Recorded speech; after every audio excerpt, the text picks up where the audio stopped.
And we are back with the fifth and the final segment of the GSMC Basketball Podcast presented by the GSMC Sports Network. And in this fifth segment, we are going to talk about a player who I feel like doesn't deserve to win the MVP.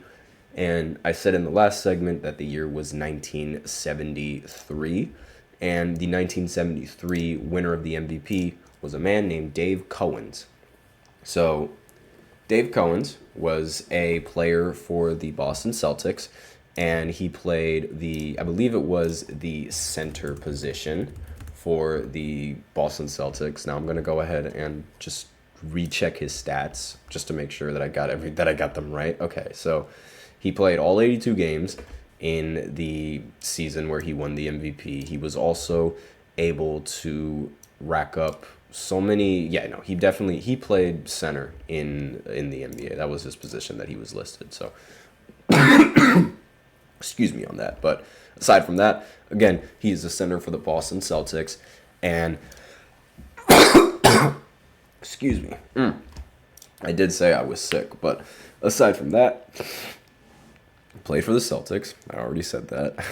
And he was like the Celtics at the time in the late 60s, and in the late 60s and in the early 70s, and they're mainly known for winning and stealing a lot of MVPs from players going just because of team record. Like, for example, I'll just go ahead and say it. Bill Russell, he was retired way before the 73 season, but that didn't mean that there were still, other Celtics players stealing MVPs, and more on that in future segments, because yes, Bill Russell did steal a lot of MVPs from a lot of players due to a difference in team record. And this same thing is what happened to Dave Cowens. Like, this was a common thing. Back in the day, Celtics players would often win MVPs due to the huge difference in team record. And this is exactly what happened with Dave Cowens. Cowens, he averaged 21, 16, and 4 with the 58-win Celtics, right? And the 58 win, obviously 21 points, 16 rebounds, and 4 assists. Yes, they are very impressive, but it's like, compared to what Kareem was averaging in the season, he averaged 30, 16, and 5 for a 60-win team, and he didn't win the MVP.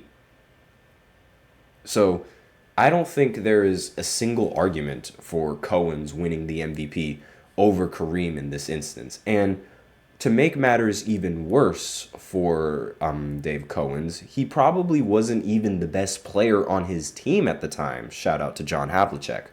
But it's baffling. It is insane. And as I said before, as I alluded to before, there are going to be several future MVP segments where Bill Russell wins the MVP when I think he shouldn't have won the MVP.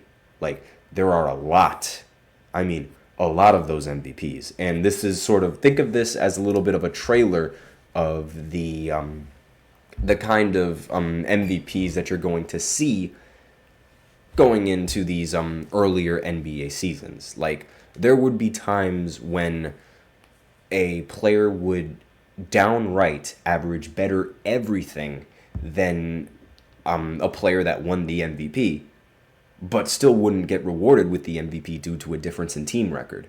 And that is a very big deal.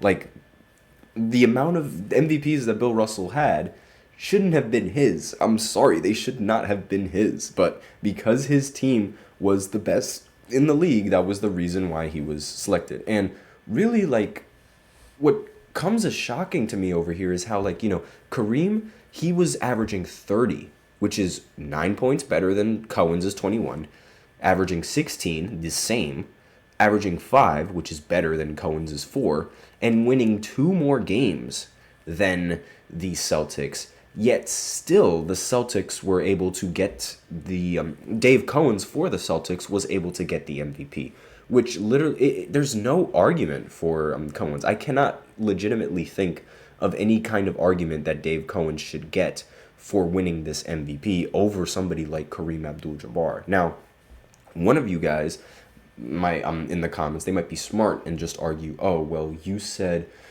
team record is a little bit important when you talk about MVPs, and that's why his team record definitely helped him with all the contribution and like to his MVP case, and I completely understand that.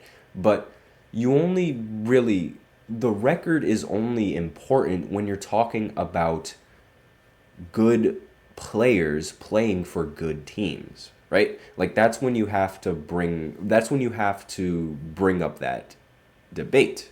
Like when both teams, it's different when both teams are in the playoffs.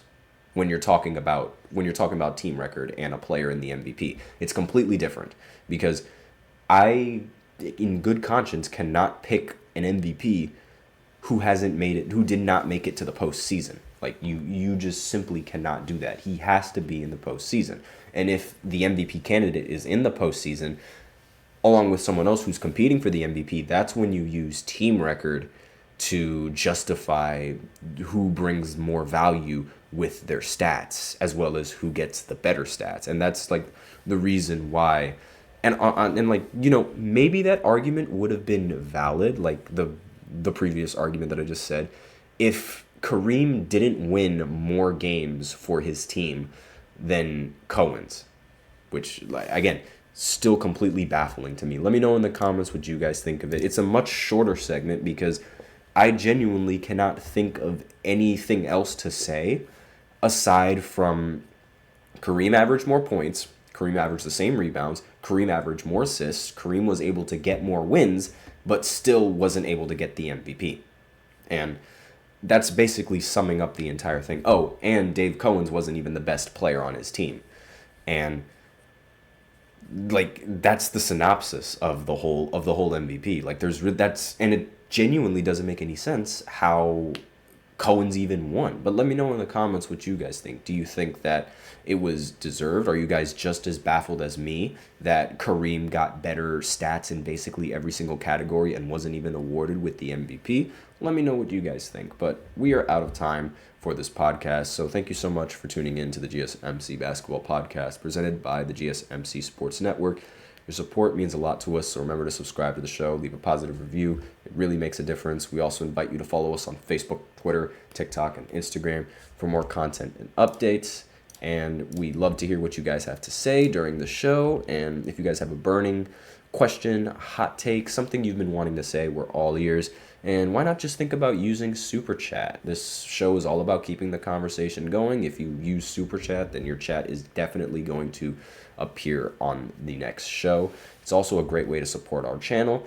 And if Super Chat isn't really your thing, you can always go ahead and use the link displayed below the ticker, gsmcpodcast.net, and help our show out that way. Either or works. Thank you so much for tuning in. I am your host, Nelson. And as always, take care.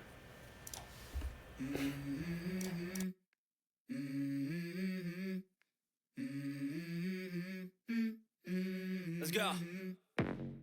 I wake up to a little bit of drool on my pillow, feel like it's gonna be a bad day. Yeah, I'm tired of shit, and the coffee ain't hit yet, damn, ain't that great. I don't wanna